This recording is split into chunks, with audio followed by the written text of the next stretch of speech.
নামৰূপ মহাবিদ্যালয়ত কান্ত দত্ত সোঁৱৰণী বঁটা প্ৰদান অনুষ্ঠান অনুষ্ঠিত হয়। ডিব্ৰুগড় বিশ্ববিদ্যালয়ৰ 4 বছৰীয়া স্নাতক পাঠ্যক্ৰমৰ 2025-26 বৰ্ষৰ ষষ্ঠ ষান্মাসিকৰ পৰীক্ষাত ৰাজনীতি বিজ্ঞান বিষয়ত নামৰূপ মহাবিদ্যালয়ৰ ভিতৰত সৰ্বোচ্চ নম্বৰ লাভ কৰা পৰিস্মিতা ৰাজখোৱাক কান্ত দত্ত সোঁৱৰণী বঁটা 2026 প্ৰদান কৰা হয়। অনুষ্ঠানত ডিব্ৰুগড় বিশ্ববিদ্যালয়ৰ অধ্যাপক ডক্টৰ সত্যকাম বৰঠাকুৰ, অসম সাহিত্য সভাৰ কৰ্ণধাৰ সদস্য আদিত্য গোস্বামীয়ে প্ৰদান কৰিছে এই বঁটা।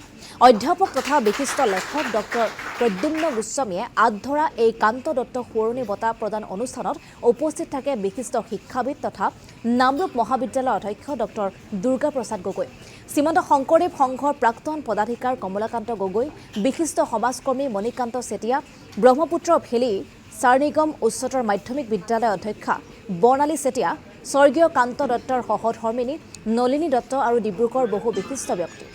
অনুষ্ঠানত শলাগৰ শৰাই আগবঢ়ায় অলিমণি দত্তই।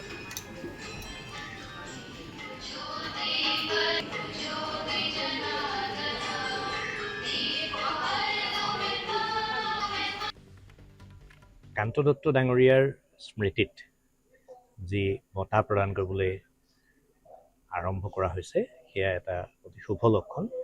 কাৰণ অসমত এনে বহু অখ্যাত ব্যক্তি আছে যিসকল ব্যক্তিৰ বৰঙণিৰে আমাৰ সমাজখন দৰাচলতে সমৃদ্ধ হৈছে।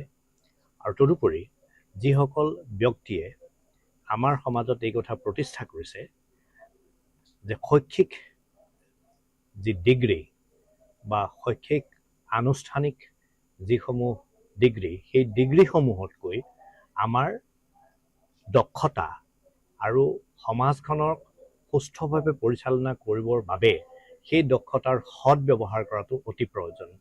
শেহতীয়াভাৱে NEP 2020ও সেই ধৰণৰ দক্ষতা কেন্দ্ৰিক শিক্ষাক অধিক গুৰুত্ব প্ৰদান কৰিছে। গতিকে এই বঁটা প্ৰদান এক শুভ লক্ষণ। মই আশা কৰিম যে অসমৰ বিভিন্ন প্ৰান্তত এইদৰে যিসকল ব্যক্তি লুকাই আছে সেই সকলো ব্যক্তিকে পোহৰলৈ আনি নতুন প্ৰজন্মক অনুপ্ৰাণিত কৰিবৰ বাবে মই অতিশয় আনন্দিত আৰু গৌৰৱবোধ কৰিছোঁ যে কান্ত দত্ত সোঁৱৰণী তৃতীয়টো শৈক্ষিক ন্যাস অনুষ্ঠান আমাৰ মহাবিদ্যালয় প্ৰাংগণত হৈছে। আৰু এই অনুষ্ঠানটো আমি আৰু এটা কথাত ভাল পাইছোঁ যে ডিব্ৰুগড় বিশ্ববিদ্যালয়ৰ পৰা আমি বিশিষ্ট অতিথি হিচাপে ডক্টৰ সত্যকাম বৰঠাকুৰক আমন্ত্ৰণ কৰিছোঁ আৰু বিশিষ্ট উদ্যোগপতি আদিত্য গোস্বামী ডাঙৰীয়াও আহিছে।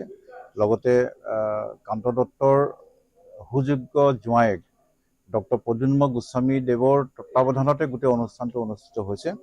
আৰু আমাৰ মহাবিদ্যালয়ৰ আসাম টক্স আপোচবিহীন অসম কণ্ঠ।